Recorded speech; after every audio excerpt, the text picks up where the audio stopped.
Reverend Wright has built a large and loyal following at his church, the Trinity United Church of Christ on Chicago's South Side. With a powerful voice and his strong words, Reverend Wright can be a mesmerizing presence. The angels in heaven were singing, God never fails. And he often uses the gospel to affirm his strong political views. Reverend Wright retired last month, but members of the church say he left a lasting impression on them and Senator Obama. He spoke the truth, continues to speak the truth, and people can label that as radical, but I think it's insightful. No, I wouldn't call it radical. I'd call it being black in America. It's not radical. How radical is that? As imperfect as he may be, he has been like family to me. He strengthens my faith, officiated my wedding, and baptized my children. I can no more disown him than I can disown the black community. I can no more disown him than I can disown my white grandmother, a woman who helped raise me, a woman who sacrificed again and again for me, a woman who loves me as much as she loves anything in this world, but a woman who once confessed her fear of black men who passed her by on the street, and who on more than one occasion has uttered racial or ethnic stereotypes that made me cringe.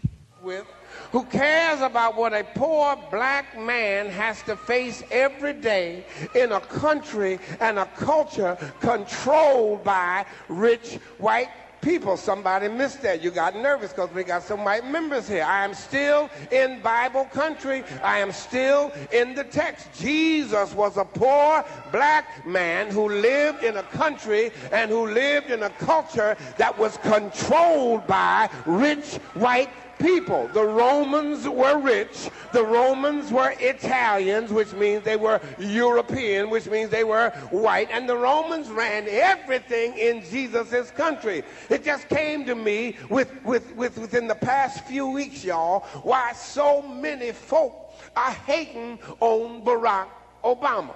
Barack knows what it means to be a black man living in a country and a culture that is controlled by rich white people. Hillary can never know that. Hillary ain't never been called a nigger. Warning, if you plan on running for president in the next 10 to 20 years, please leave the sanctuary now, as this provocative sermon by our radical pastor, Dr. Jamal Harrison Bryant, might ruin your chances. Stay tuned. Somebody give God some praise. Go to St. John's Gospel, chapter 20. St. John, chapter 20. Ask that you would stand to your feet all over the sanctuary.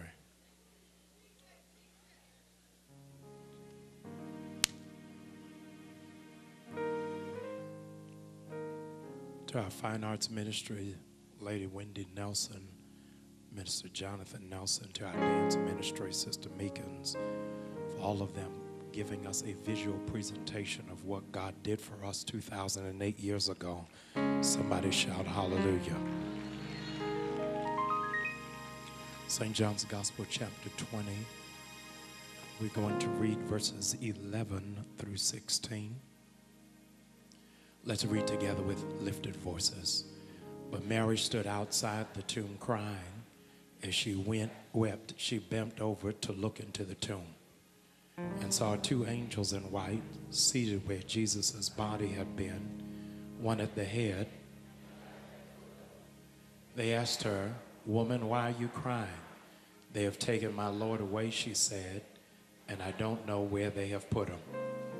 At this, she turned around and saw Jesus standing there, but she did not realize that it was Jesus. "Woman," he said, "why are you crying? Who is it you are looking for?" Thinking he was the gardener, she said, "Sir, if you have carried him away, tell me where you have put him, and I will get him." Jesus said to her, "Mary." She turned, Rabboni, which means teacher. You may be seated in the presence of the Lord. I want to preach for a little while on this Easter Sunday morning using as a subject, Jeremiah Wright wasn't wrong. Jeremiah Wright wasn't wrong. Turn to the person beside you and tell them, in case you don't know, don't get it twisted. Jeremiah Wright wasn't wrong.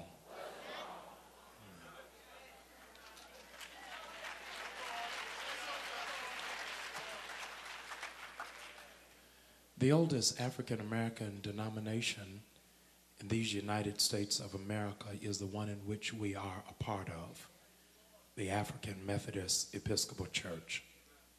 It started in February of 1787 in St. George's Episcopal Church in Philadelphia, Pennsylvania, by which the most segregated hour in America became personified. In that church on that spring day, they found themselves where the Caucasian members got to sit on the floor and the African-American ex-slaves had to sit in the balcony, so that they even had segregated worship. They would in fact separate the times by which they were able to receive communion and pray at the altar. On this specific Sunday in February, a man by the name of Richard Allen found himself on his knees praying, and a white parishioner showed up late. When he showed up late, the ushers tapped him on his shoulder and said, "You have to get up off your knees in prayer so that a white man might have this space at the altar." He got up off his knees and signaled to everybody in the balcony, "Let us leave now."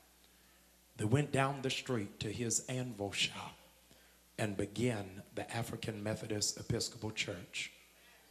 He coined the phraseology as the theme of the denomination, that we must be a liberating and reconciling people.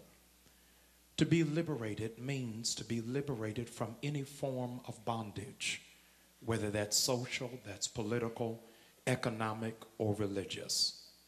The liberation of empowerment means that I have the right to self-determination. I have the right of self-affirmation, and I have the right to self-definition. In 1969, James Cone and Dwight Hopkins wrote the seminal work on liberation theology called Theology and Black Power. Cone asserted that black power is an alien to the gospel because Jesus Christ in and unto himself was the original liberator and revolutionary. That everything that he spoke of was to change and to transform a people. And that the liberation gospel was pervasive in black culture throughout the 20th century. W.E.B. Du Bois said, by long odds, the vastest and most remarkable product of African American culture is that of the black church. Because the black church, in the words of Hosea Williams, is unbought and unbossed. When you look through the history of black people in America, whenever it is that we found ourselves in oppression, God would raise up a prophet. When you look at Denmark Vesey, Marcus Garvey, Nat Turner, Daniel Payne, Richard Allen, Martin Luther King Jr., and now added into the Prophet's Hall of Fame, Dr. Jeremiah Wright. The black church has always produced a prophet. Because America is threatened by black men who have a mind and have a voice, they have reduced the black preacher to being buffoons, charlatans, and pimps. And we have rolled over idly and allowed it to happen. Never in a million years would you ever see a presentation of the buffoonery that a black preacher has been labeled with. Would you see that representation in an imam from a mosque? Never would you see that from a rabbi in a synagogue.